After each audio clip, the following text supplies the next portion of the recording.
This is the village of Aberffraw on Anglesey.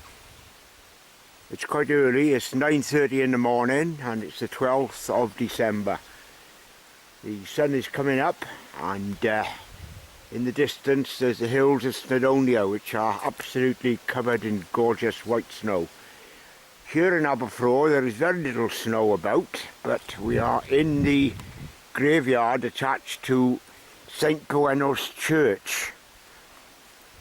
Part of the purpose is to look at the gravestones in this cemetery, both old and new, which still contain the Welsh custom of identifying home as well as person. So here we have in Sychoch Goff John Williams, 53 Church Street, Aberffraw. He died on January the 8th, 1941, 63 years of age. This is the tradition which has died out in England, and there seems to be the link between the Welsh War Memorial custom of identifying place as well as person and the actual gravestones. In other words, the war memorials have become an extension of a gravestone tradition, but obviously the soldiers were buried overseas. There are a lot of graves here, both old and new, but every single one is picking up this custom of identifying home along with person.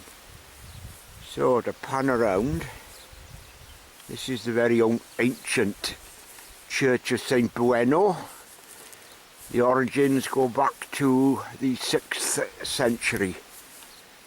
This building dates from the 12th century in its oldest parts, and it's still in regular use. And there's the sun coming up over Snowdonia. Just pan around, we're just going to take in the memorial that was erected by Ynysmôn County Council 5 years ago in the absence of a local memorial which the people decided not to raise. So this actually has got a very English pattern on it, in that it just says the name, regiment, age and the place of death without any reference to home. And as you can see, it just continues from the First World War to the Second without any particular demarcation. So Aberffraw is here. In the distance, the Maeltraeth Marsh, and the little village just pans out with the stream. So it's Aberffraw again. It's the 12th of December on a very, very invigorating Anglesey morning.